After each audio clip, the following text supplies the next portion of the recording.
Good afternoon, everyone, as we slowly make our way into our virtual town hall. And welcome to today's Australia at Home discussion, where we're looking at the aged care sector and the role it's played in dealing with what's been this remarkable moment in our history. Before I get cracking into the conversation, though, I just want to recognise that wherever we are around Australia, we're meeting on traditional lands. I'm on the Gadigal land of the Older people, and I know you'll join me in paying my respects to elders past, present and emerging, and recognising this land was never ceded. Today's discussion, for those that are new to Australia at Home, is intended to be inclusive, inquisitive, an attempt to understand different perspectives, and I'm sure everyone will treat the discussion in the spirit it's intended. If you are new to the platform, a few things about Zoom, which is an amazing little toy that we've learnt to use over the last few months. If you go to the top right hand in your screen, you can put the speaker view onto gallery and you get a sense of seeing all the lovely people that are joining us in the room. There's over 100 already in it. I know we've had over 300 RSVPs to today's event. If you like to turn your camera on as well, which bottom left-hand corner, we can see each other, and it's a nice way of feeling like we're all together even when we're apart. We use the chat function as part of the conversation tool here. So for those that haven't used it, if you go to the bottom of your screen and click chat, go in there, introduce yourself, let us know where you're from.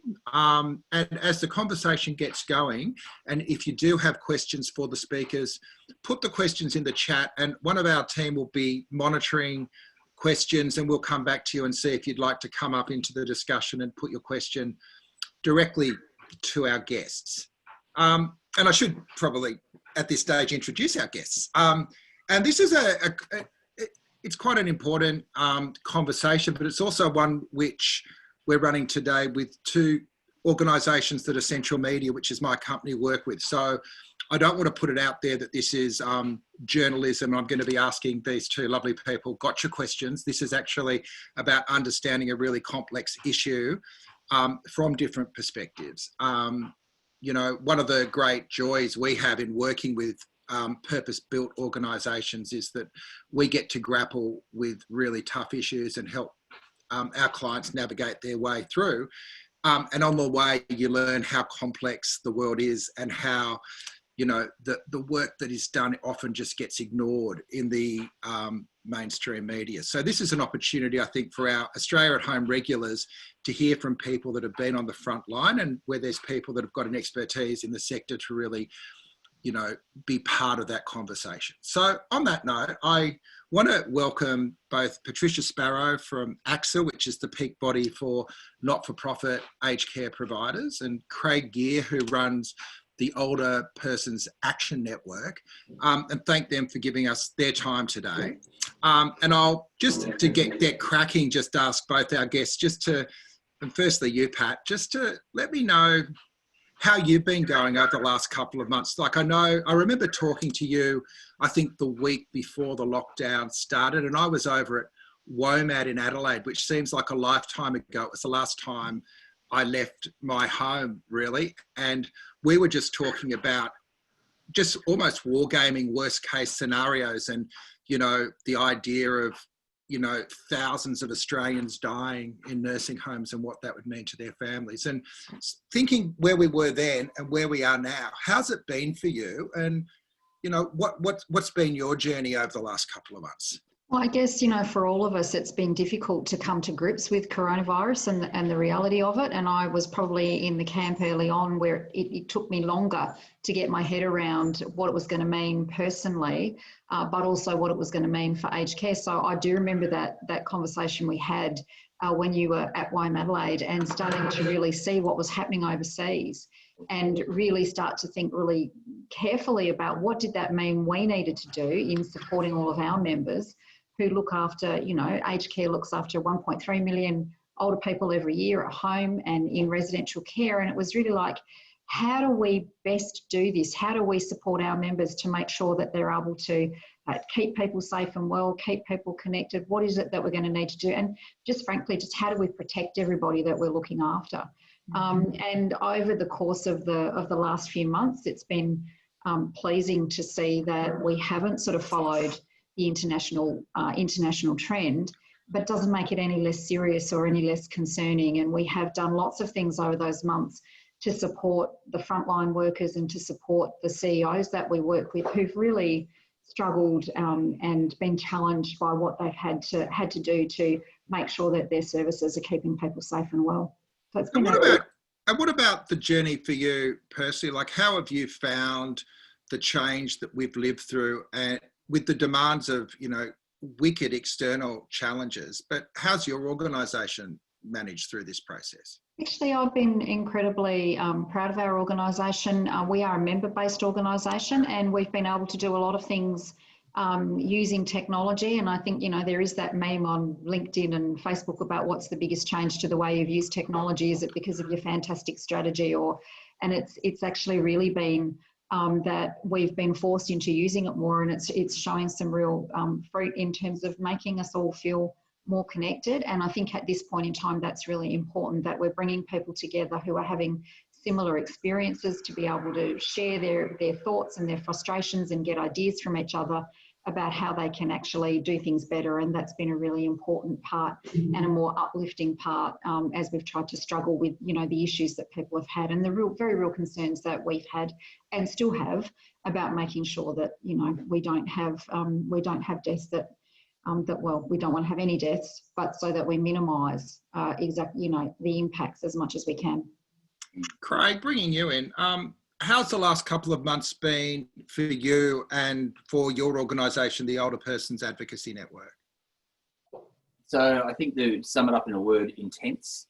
I was away in February and had been doing twice daily checks of the WHO website and that sort of thing. My background's in nursing, and I sort of had run health services in prisons before. And so I was watching it, but mainly because it was how was it going to affect me at that stage? Because was I going to be able to still go to Vietnam? Was I going to be able to come back? And then sort of in thinking that as quickly on the ground was like, well, actually, what's this actually going to mean for older people? And what's it going to mean for their families? And suddenly when you were seeing those stories from overseas, the real concern that this is going to change the way older people in Australia are able to interact with people and how they're going to get information and how they're going to feel safe. And that was suddenly it was like a oh gosh moment. We need to step up here. And there is probably something we can do here to help. And it was a very quick journey of sort of coming back to my thinking from my nursing career, but also this, I suppose, time of going, well, how are we going to get messages to people? And that was one of the biggest things for us. Is our model is normally about going out to residential facilities and sitting down with people and having a conversation or having a conversation with their families, and thinking that we're not going to be able to do that model for a period of time. So how do we keep maintaining the important messages to older people? And yeah, it was how did you change that business model very, very quickly? It was a lot more thinking and a lot more stretch than what I was expecting. So how did you deal with those challenges? You know, I guess it's more than a cliche, but younger people are more connected by technology. But what were the tools that you used to keep supporting your people? Yeah, so I mean, our focus is absolutely on the older person and making sure that their rights are protected, but they also understand they have got rights in aged care and how to, I suppose, raise issues and concern with that. But that's naturally is usually a one-to-one conversation or a group education session. So we were doing some stuff before around webinars and sort of using social media and those sorts of things. I don't necessarily say that we've got it completely right yet, because I think we're catching a cohort of people. I'm still really worried about how do we get messages into the hands of older Australians so that they can actually have that information So we're doing a lot through conduits, I suppose, at this point. We're using the technology, the webinars, the discussions, forums like this to try and get messages out to people. Not all older people don't use technology. I think one of my reference group members, Val, was telling me about MOOCs and things like that. And Mavens, yeah. Yeah, and I just was like, I don't know about it. So I think it's also about not making assumptions that people aren't using these technologies, but looking at what's the other parts. What else can we do here? What can we do to actually find different ways to get to people? The old mail and stuff and television and radio is still going to be really important over this time. Yeah, it's a remarkable tool, but it still involves two people connecting. And I think just thinking that you're putting something out there has always been the fool's errand when it comes to connecting with people. Let's kick into the discussion about the pandemic in a little bit more focused way. Pat, you know, there's this old saying that we learn a lot about ourselves during a pandemic. What do you think we've learnt about the way we treat our older citizens over this time?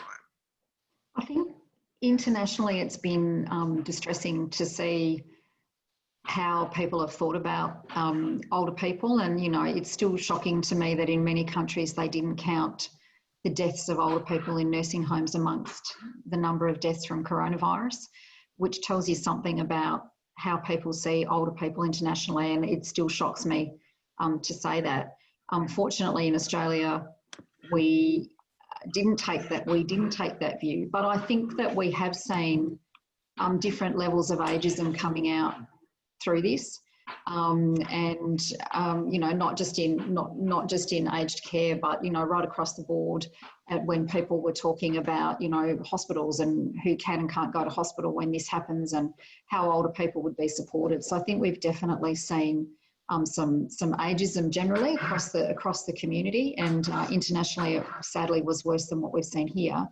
I suppose for me though, in the work that I do and the providers that I work with, it was uplifting to see the concern that they had and what they wanted to try and do, and how hard they tried to work to make sure that they were as prepared as they could be to keep people safe and well, and to see providers, you know, saying they wanted to make sure that if people needed to go to hospital, they could go to hospital. And there were all of those things that weren't just about what some people might think we do in aged care, which is just to think about the older person in our services, but it was more about how do we support older people across the community, and how do we make sure they have access to the things that they need to have access to, and indeed that the rest of the community has access to.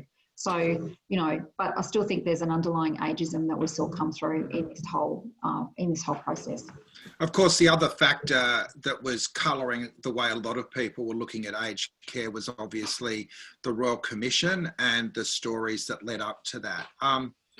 What's your reflection on that? Because a lot of us had the view, I think, that the established wisdom was this system was broken and a bit crooked. You know, what do you think we've learnt through this process about that sort of straw man? I hope that I hope the Royal Commission, the first thing I'd want to say about the Royal Commission is it's an incredibly important piece of work that's happening, and it's an incredibly important community conversation. And it has brought out that there are a whole range of issues that we need to address, and things that we can do better about. And our members are sort of really committed to that end. But I hope that what people have seen through this, and, you know, Craig and I will talk about, no doubt, the issues will come out about visitors and access issues and some of the difficult areas we've had to traverse. But I hope that what people have seen is that aged care has really been focused on looking after people well and on keeping people safe. And I hope that they see that perhaps the system, while it's got its issues, and there are always going to be things that happen, unfortunately, that people will be unhappy about, but hopefully people will see fundamentally that it's run by and staffed by people who care passionately about older people. We only work in aged care because that's what we care about, and that we do constantly try and improve what we're doing. So I would hope that people would start to see some of that coming through. We haven't had you know, and we've got to be careful, we can't be complacent, but to date, we haven't seen the terrible things that have happened overseas happen in aged care. And you know, I want to acknowledge all of the workers and the members that I work with who've worked really hard to make sure that that's not the case. it's been terrible to see where we have had outbreaks, and we can see that it's really damaging once it gets into a home. And I'm really, my heart goes out to those families who have lost people, to those staff who've worked in that circumstance. But I hope that what we're starting to see is it's a system that needs improvement, for sure. And there are things that do go wrong and we can do better. But I hope that what people are saying is it's a system and people who care passionately about delivering quality care to older Australians. And I hope that starts to come through, and that as the Royal Commission resumes, which it will, and we want it to, that we start to focus on what is it that we want to see in aged care in the future as a community. We have to have that conversation. It's not one we've had in the past. Craig, what's your reflections on the performance of the sector with reference point to the Royal Commission? So it's really interesting. There was a throwaway line. I'm being a little bit facetious, but it was like one or two sentences to say that the future aged care system needs to be rights-based and structured around rights. And that's a really difficult concept. Easy to say in a sentence, very difficult to unpack as a concept and then to implement across the service. And so I think the challenge has been here, that balancing of protections with rights, and it's not an either or. I think the system has absolutely stepped up and done everything it can to try and say, let's not put people at risk who have a greater propensity for this virus to impact. And it's not all older people, and that's, I think, some of the things that the things that can slip into this is around thinking that everyone's a homogenous group in this as well. And I think for the future, and as the Royal Commission comes forward again, is, well, what does this actually mean about diversity? What does it mean around choice? What does it mean about taking risk?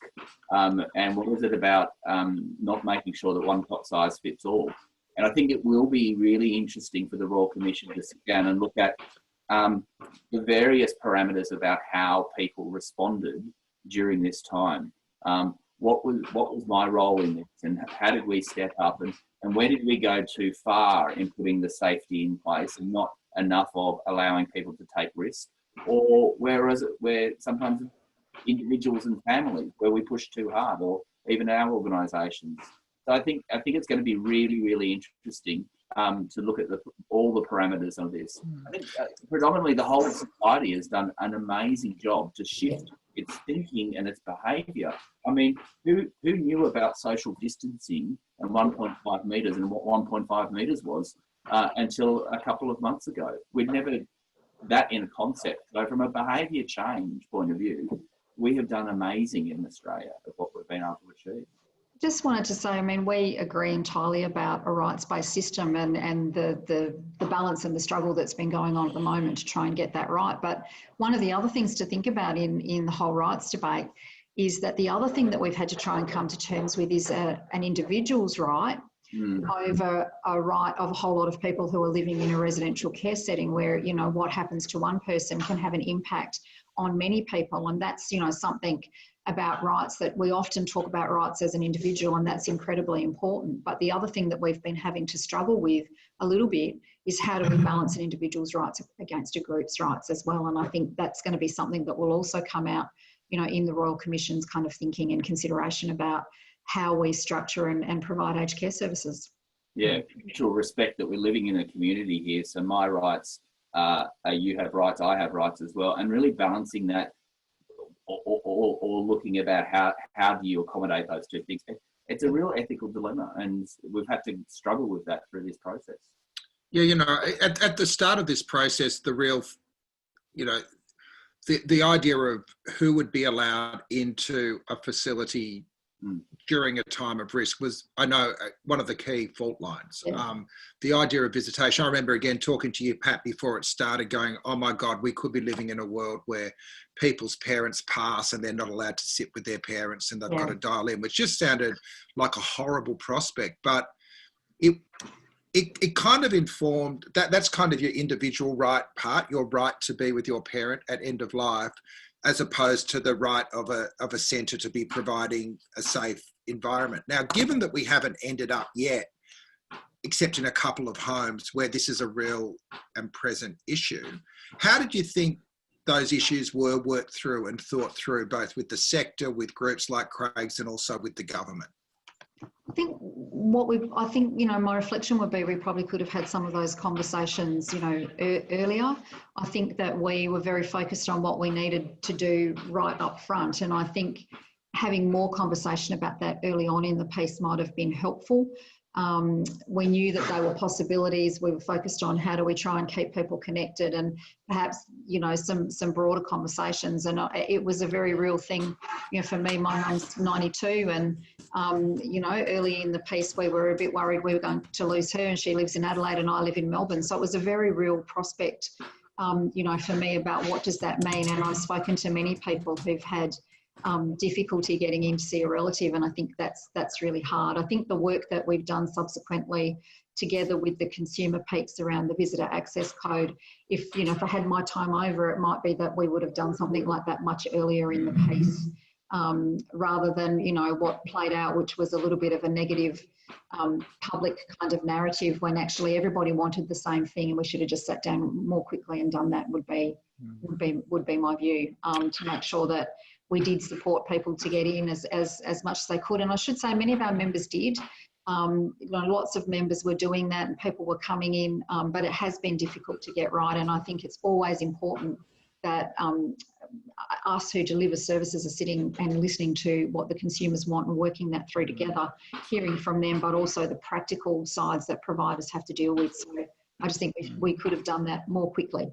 Yeah. So if you've got questions, sorry, before you go on, if you've got questions for the panel, please put them in chat. Craig, there's a great comment here from Mark Sewell, who makes the point that the public good overwhelmed lots of individual freedoms through this process, everything from hospitals to cruise ships to borders. So, from the perspective of the people you represent, how do you think that played out? I challenge that to a little bit. So I challenge a little bit because I don't think there was enough time to have the conversation about what were people's wishes and preferences, and particularly for older people. And this is what we're struggling with. How do you actually have that conversation and say, well, what would your wish and preference be? Some people's wish and preference would be, let me stay in my room, let me watch my television, and come and get me when this is all over, and I'll still speak to people on the phone. I'm comfortable with that. Other people weren't comfortable with that. And so there were ways, I suppose, if we had had more time, to actually draw out the nuances of some of those things and say, well, what would it mean for me, and that sort of thing. So I think, yes, there were some absolutely needs to put in some mechanisms quickly and then reflect. So I think we did well in getting the ramp up very, very quickly. But then to go, so then how do we actually facilitate the individual in that as well? I think it's got to be, it's an ongoing process. So, we're at a point in time now, which doesn't mean that it won't morph and change and get better for people in terms of, rolling it out, but also in terms of what's happening in the community and how does that mean we need to change, both forwards, backwards and sidewards to sort of... Exactly, and so I counter a little bit of Pat saying there, if we'd done it earlier. I mean, remember, we've only been in this, it feels like 3 years, but we had only been in this 8 weeks. And we were reflecting last night with our team about the toilet papers stuff. Feels like so far away, but it was only a few weeks ago. So my theory is we're in dog years at the moment. So this is actually a 7-hour conversation we're doing between 1 and 2 today. Yeah. So exactly. So I think that can also is we developed as quickly as we could. As Peter Stahl has said to me, we were building the bike as we were riding it down the road, and that's a lot of now taking the time that we've got. In some ways, a bit of luxury to actually go, what does this mean going forward for the next few months? Yeah, I've got a question here from Paul Sadler from Presbyterian Aged Care. We might call Paul up into the conversation if he's got his mute off. Yes, I've been automatically unmuted, Peter. So, welcome into the room. I guess my question was, it's really a pre-COVID question, but I think it came into the whole debate around COVID. Did we actually get it wrong when we changed from a Charter of Rights and Responsibilities to just a Charter of Rights? I'm going to take that one. So no, I don't think we got it wrong. I think what we haven't had time in implementing the Charter is actually explaining the mutual factor of rights as well, and that what is collective rights versus individual rights. So the rights, was really, really important that the rights factor around the individual person and their needs and their preferences. And I think if we didn't have the balance right in that previously, so it was a bit of a reset. But I think there is an education piece here for all of us about what does that mean in practice, and what does that mean when my rights rub up against you and your rights. That's the journey we need to go on. And what does it mean for a provider to provide aged care in a human rights framework? We need to explore that further over time. Pat? Yeah, look, there was a lot of debate at the time. So we did go from one that did have rights and responsibilities, and not disagreeing with what Craig said, but I do think we lost some of that mutuality out of it. But now is the time to focus on how we actually move the debate along. There's also obviously the rights of workers in this as well that we can't overlook, and we're seeing, you know, advertising now on television around the rights of workers and workers being abused. So I think it's a really difficult area, and what's important now is that we have a good conversation about everybody's rights within that, obviously focused on the people that we're caring for, but acknowledging that it is quite complex to make sure that everyone's supported through that. Yeah. Craig, I've got a question for you, which is, you know, we've started talking about the idea, or at least in the early days, that older people would, you know, using the war metaphor, be those on the front line. What do you think the people you represent, who are the people in care, in homes, what have they wanted through this period? I think they wanted to still, in the majority, still connect with people and still have a level of normality to their lives. Now, that would be different for different people. I think they wanted to be seen as well. So I think that's part of the challenge, is when we've had to stay behind doors, the ability to actually be seen and to be heard has been really, really challenging. And I suppose to be respected, that they actually, older people are not infants or babies, I suppose, that sort of thing. Don't treat older people as if they don't understand what's going on here. But how we actually do that, and how we have the communication, and how we have the conversation, I think has got a little bit left behind in this. So I think that's the individuality, it's the respect, and that's being listened to and heard. And I think that is a challenge when the natural ways that we do this, of a town hall where we would be in the town hall together to have that debate, it's been challenging at this time. A lot of the advocacy for older people have seemed to have come from their family and their loved ones. Absolutely.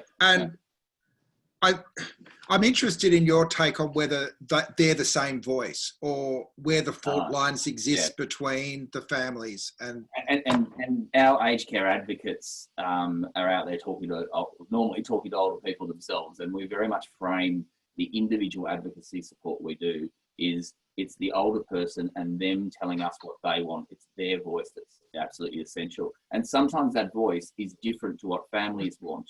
And that's hard when you sometimes it's about cognition, but sometimes about having the time to sit down and ask someone. And sometimes it's about the fear of the older person wanting to actually say, I don't want to rock the boat, but actually, I don't want to see everyone. I'm tired. I want to do something differently. So actually getting to understand that, and that's, I suppose, with the visitation stuff, sometimes families, it's about them and them wanting to come and visit. It may not necessarily be the older person and what they want. So really making sure that we know that this is, and we're acting on behalf of the older person and at their direction is vital. at this time. But then sometimes it is going, how do we facilitate some of these things in a different way so that that everyone in that network still gets a way to connect? And that's something that providers talk about too, that they often see the real difference between, you know, what families want, which is totally legitimate from a family's point of view, and what the older person wants. And many of them through this time have been talking obviously to the residents and to their families, and have had them sort of be very clear about what they want, which isn't necessarily what people think. So some of our residents have been saying, we don't want you to open up the doors and let more people in. And in other areas, they're saying, you know, they do want that. So I think it's absolutely right that we've got to be listening to and be responding to what it is, the people that we're caring for, that our residents, our clients, we need to be listening to what it is that's important to them, and working with families as well, and trying to make sure that we strike the right balance. And the challenge for us in that has been also, the challenge going forward is how to do that in a way is not through filters and conduits, because that has been our concern is, Jane does not want to see you today, or Jane doesn't want to visit. Do we know that specifically from Jane, or Jane, it's going to be really hard to get in and have someone visit, you don't want someone today? So there's a subtlety in what we do that we need to make sure that this is the wish and preference of the older person. So, Pat, a lot of this around the visitation came to a head what seems like 2 years ago, which is probably 4 weeks ago, when you had the CEOs of a lot of the providers. I think there was 850 of them in a room like this with the minister. Yeah. Since that moment, which seemed to be a moment where the relationship had broken down and the government was really going hard and seemed to be representing more the interests of families than either the people in homes or the providers of care, how have things evolved since then, and what's moved over this little period? And I think it was disappointing that we got to a point where we had to do that. I mean, the government's been doing an outstanding job in terms of, you know, flattening the curve, and we've been working with them. But there was a lot of criticism of aged care providers, and, you know, for us and for ACSA's members, they were all about trying to keep people safe. So the criticism really was difficult to cope with. So it was a line in the sand, I suppose, where we said, well, you know, come and talk to us about what the problem is, and hear from providers directly who are on the front line and who are trying to do the right thing here. And who, you know, it has to be said, actually we're doing a good job, and we haven't seen the terrible things that we've seen overseas. So I think it was an important thing to have happen.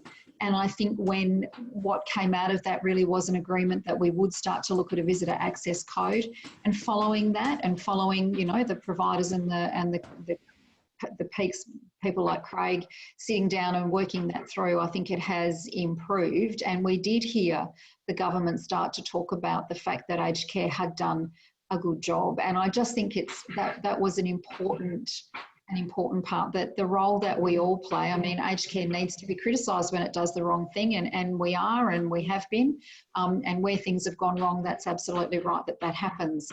But it's important that when everybody was working for the same purpose, to keep older people safe and well, that was also acknowledged, and that allowed us to have a platform on which we could move on. And I think that's really important. I think we have. There are still challenges to that we have to work through.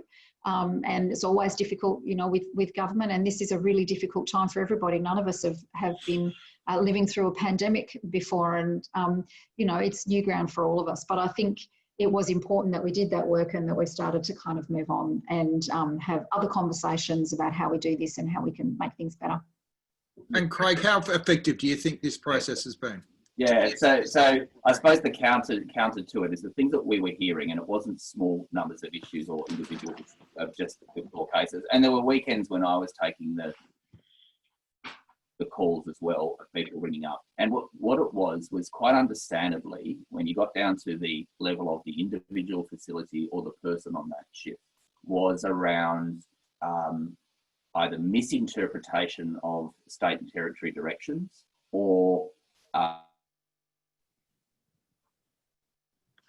an unwillingness, but from a natural wanting to actually protect and do the right thing, of actually not trying to think through, is there another more flexible way that we could do this. And so the cases that were happening was really around a consistency of application or a consistency of understanding or a consistency of communication.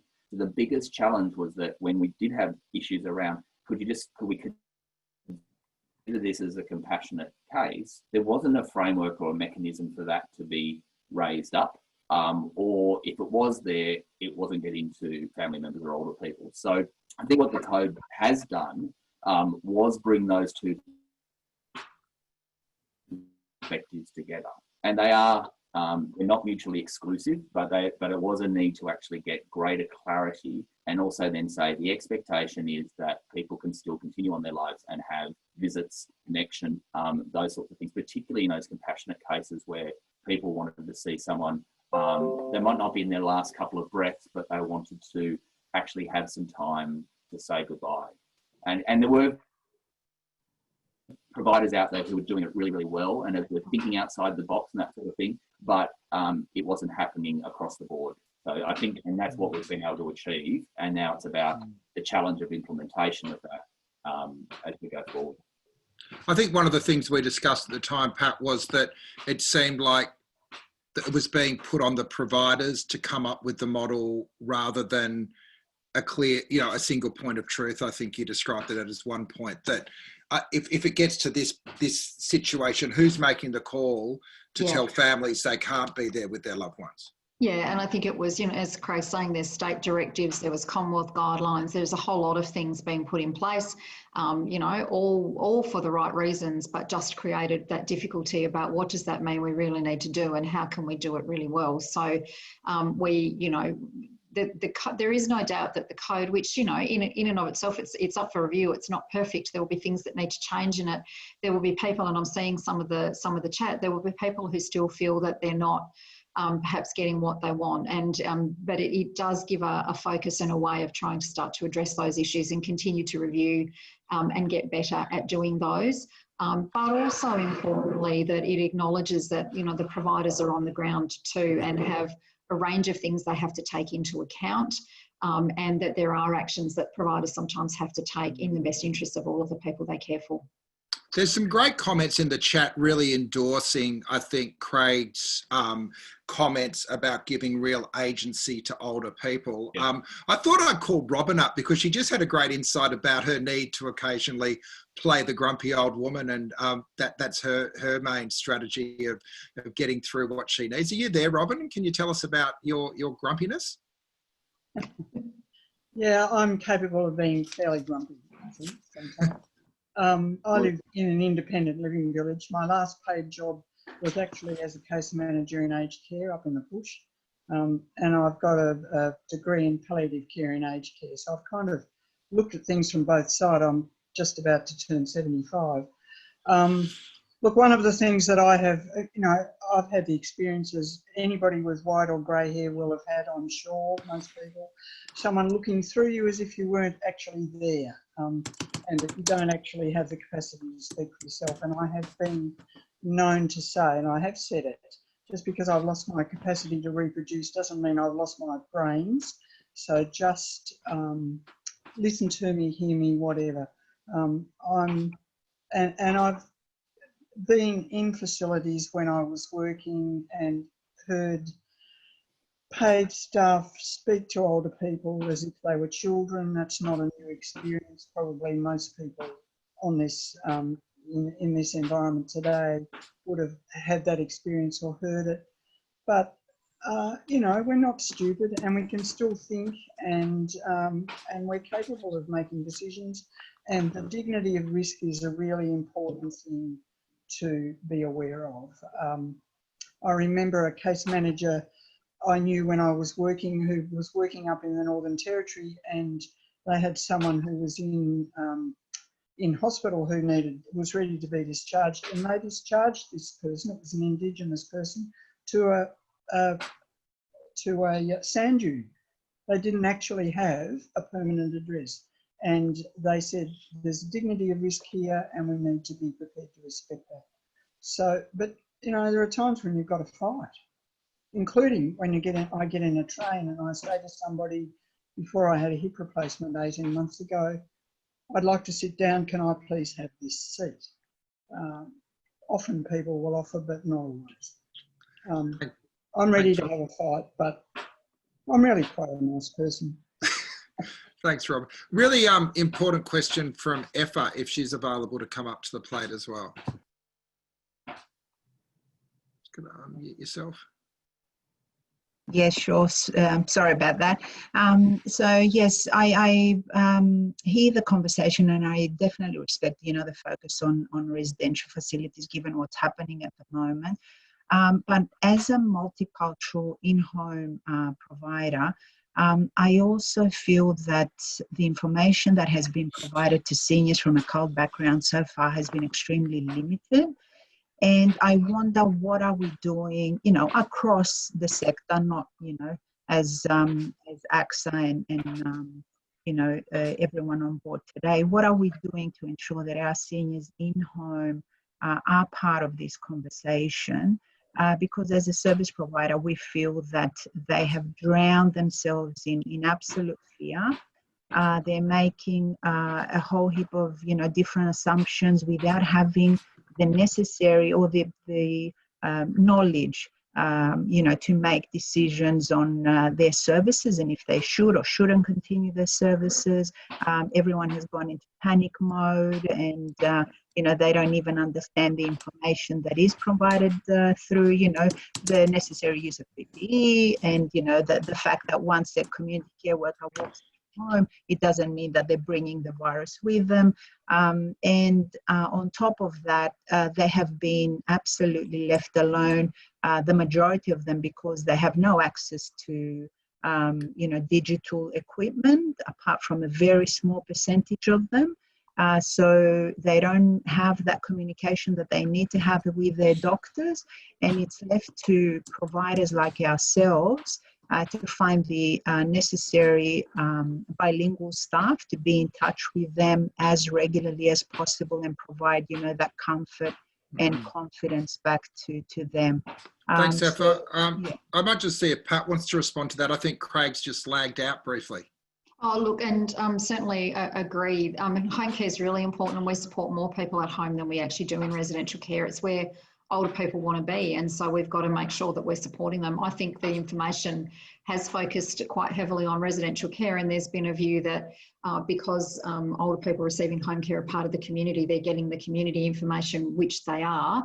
But we do know that sadly lots of people have declined to have services because the person hasn't turned up in a hazmat suit, which is what you're seeing, on television. So I think you're raising really valid points, and I think we have to really focus on that and get good information in different languages, but also in different formats for people who might have cognitive impairment. But also I've been contacted, recently by hearing impaired groups, and they're saying a lot of the information that's available doesn't really work for them either. So actually making sure that we're looking and working with government and everybody to say that we need different languages and different formats that support people who are living at home is really important. We had conversations with government too around people who aren't getting any services, and we know that there are more than 100,000 people on a waiting list for a home care package, and we talk to them about what sorts of things might we do for people who are vulnerable and who are on a waiting list and getting care. And we talked about things like some of the fantastic technologies now that monitor people at home and let you know if they need assistance. I think those conversations are still happening, and it's something that we're very focused on. Are you back, Craig? We've just been having a discussion about the challenges of communicating with people from non-English speaking backgrounds. How does that touch on the work you guys do? Yeah, and I think you can say we can't always... Oh, you're back? Yeah, as you can see, you can't always rely on technology to be the panacea for everything here. So the one-on-one connections and the local community stuff has been something we've been really interested in. And utilising the street, I think, is something I'm really excited about. Can we not lose that when we go post-COVID? Is that can we keep the street connections going and the local community connections? And particularly for culturally, linguistically diverse groups, but also other diversity groups, how are we actually going to keep that connection going post-COVID? Because while we can do the translations, we can do the brochures and those sorts of things, this needs to work for everyone as well. And that's been a big lesson about this setting of COVID is who have we missed as we've gone along this journey? Who have we not been able to communicate with, and how do we do that better? Yeah, I actually think that's important for the whole community. So I'm in an apartment, and I, with work and never home, I've met people in the apartment building for the first time, and that sense of community is coming through, which I've always loved the corner shop and the local shop, and I'm seeing that re-emerge in the local area that I live in, and that's the sorts of things that we do want to see. It was better where people were feeling more connected, and I think it's an important thing that we need to take forward from the pandemic, and learn that. And I think the other thing that I've seen too is a focus on not the Instagram influencers, but the people who really make a difference in our lives, the people who do this kind of work, and the cleaners who are really important, people that we've overlooked, and noble professions that we've overlooked. And I'm hoping that we might see some of that shift as a result of the pandemic and what we've all been through together. It's a really interesting point. It's almost like we've been forced to audit our lives and our communities and our societies and reconnect with what's important to us. And I think particularly it made a lot of us think about the older people in our communities, whether they're still living down the street, whether they're living in the local nursing home. And it's nice to think that from there, a bit of a rethink of the broader system can happen as well. And I think that's where we'd like to go in the last sort of 15 minutes of this discussion. And sorry for those that have asked questions about the tin tacks of the code. And I'm sure that some of these can be captured and responded to after the event. But I just want to sort of throw out to you and to the crowd. So we've all known there's been an ageing population. I think there's been an extent to which the industry that is called aged care has been a response to that. We also know that aged care facilities are kind of the end of the line. There's not an exit to the next stage of life. And I'm just interested in whether you think this will change the way we value that part of our social infrastructure. Is this an opportunity for a reload to think about, what sort of life we want all of ourselves to have now that we've had to think about it in a particularly focused way for a few months? Might start with you, Craig. Yeah, I mean, I was just reflecting of the things of what becomes important to you, and that was one of the things that came to me, is what's important for me during this time, and it was definitely family. But it was definitely community as well. And just on Friday of going and getting my hair done, which was so special, getting a haircut suddenly again, and all the elder Greek women in our community around Redfern who are out chatting and vibrant and that sort of thing. So that, again, and the word there is community, and community in aged care, I think, is going to be so important going forward. It's a huge opportunity for providers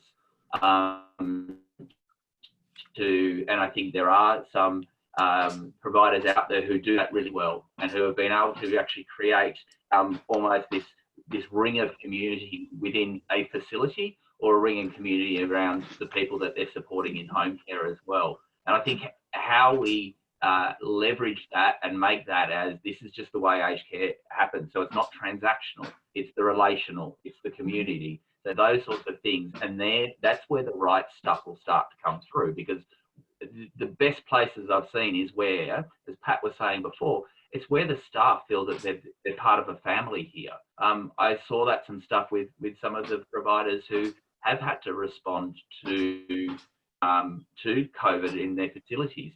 And the way that the staff have wrapped their arms around the people involved as well has been really, really special. I think that's something that we want to not lose, and we want to actually expand going forward.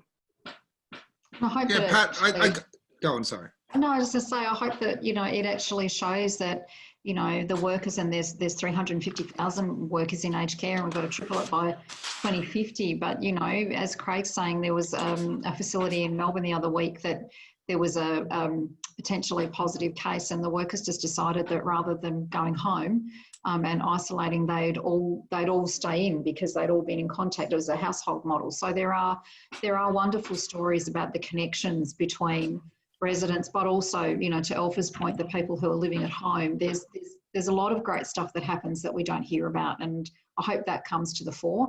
I think it is an opportunity to draw that out and to build on that, and to build on this sense of community that we've got. And I've seen in the chat people saying, you know, they've had people checking in on them that hadn't in the past, that were living in their local community. And I think that's a boon, because aged care exists and we do what we do. And, you know, obviously I think that we do it as well as we can, acknowledging that there are issues that we're trying to address.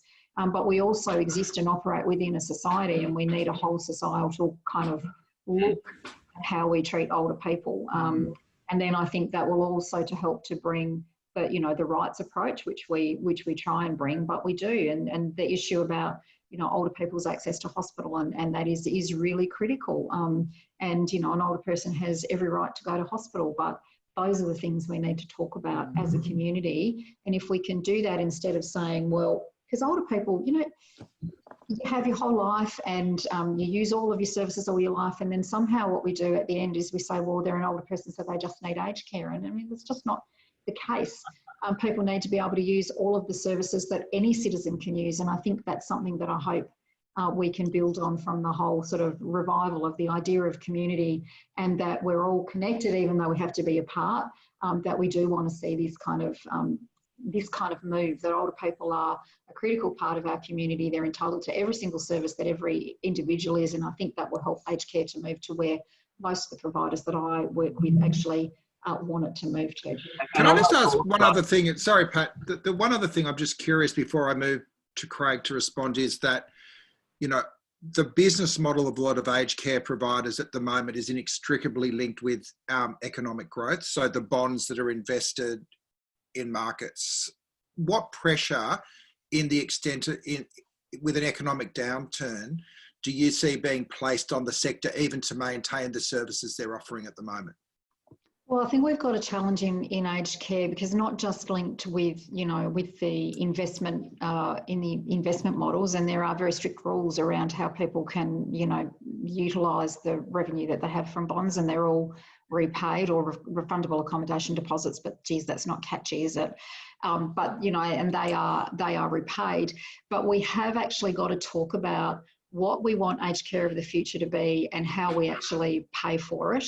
And I've seen some comments here today about, you know, private services and for-profit services and what providers are focused on. What we have to do is look at aged care and the aged care that we want to see. The Royal Commission produced a paper not long before they went into sort of recess, really, about looking internationally, and the models that were held up internationally were those from Scandinavian countries. They thought that they did it really well in Denmark and Sweden, and we hear this where they have apartments for life, and it's a different approach. What's really interesting when you look at that, though, is they identified that those countries spend about 4% of their GDP on aged care. In Australia, we spend about 1% of our GDP on aged care.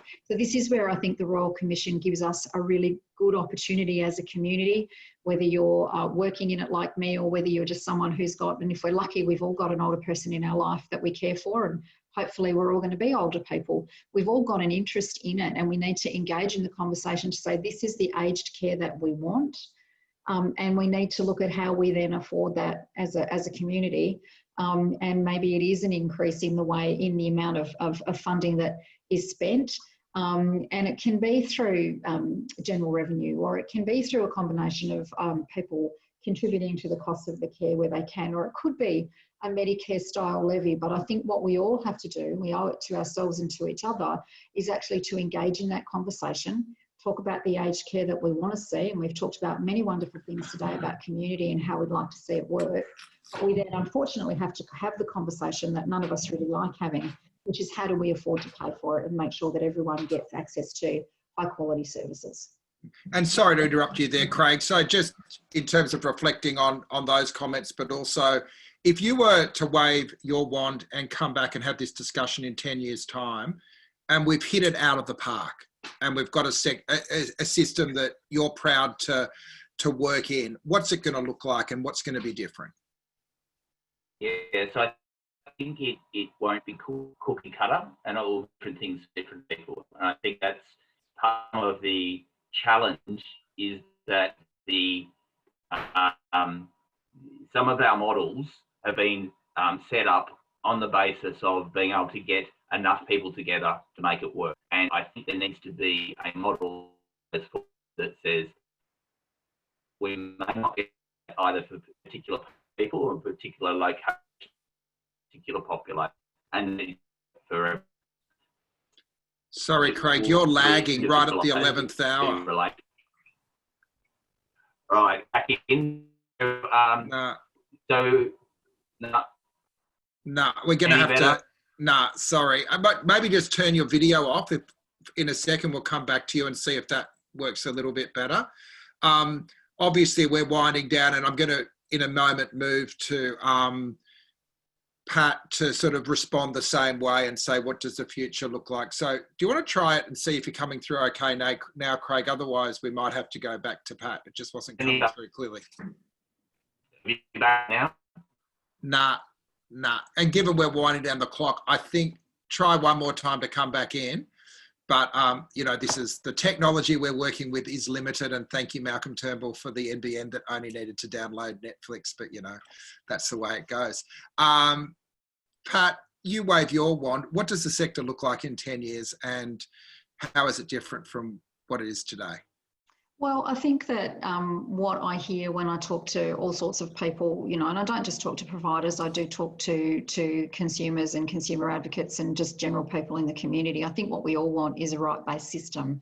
And for me, it really is about the older person being seen as a valuable member and that of the community, and that we build services around them, that we do continue to have more and better, home care, that we have supported accommodation where people can choose how they want to live. It has to be based on what older people want.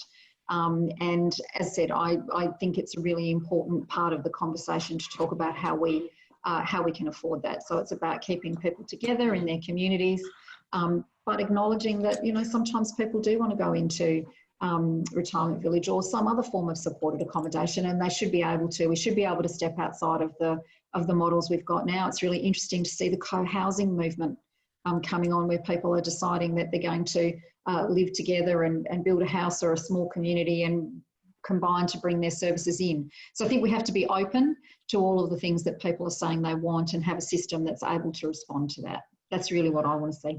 Great, thanks, Pat. And I think you're there with a very more youthful looking photo on your avatar as well, Craig, but do you want to finish off if you can still hear us?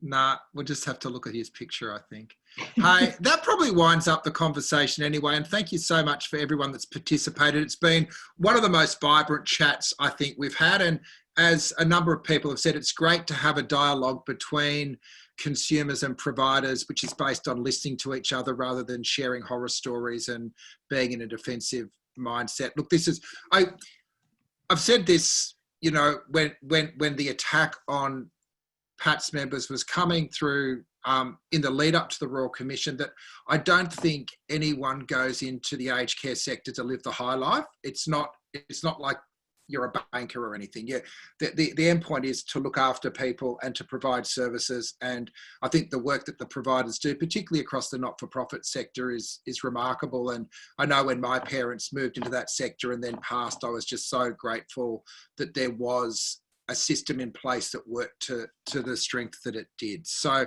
thanks everyone for being part of today's discussion. If you want to know more about OPAN or more about ACSA, we'll send out links in the feedback email that we'll send out today. Before we finish up, just want to thank the sponsors of Australia at Home, Guardian Australia, Principal Co and the Centre for Australian Progress, and my company, Essential Media. If this is your first time in, we run these discussions every day. Tomorrow, we're actually running an absolute punish, 3 hours of talking about full employment as part of the per capita special conference. But between 1 and 2, we'll be having a discussion involving the ACTU President, Michelle O'Neill, and John Falzon. So that should be a really interesting discussion about the employment models moving forward. Next week, we're looking at, we've got Anton Enos on Monday for Reconciliation Week with a number of Indigenous leaders. And later in the week, we're going to be talking about the history of pandemics and also the role of class actions in the progressive political movement. So we're kicking it over. We're keeping going at least through June to keep people connected through this strange time. But thank you all for being part of it today. Until next time, please stay safe and stay connected. Thanks, everybody. Thank you.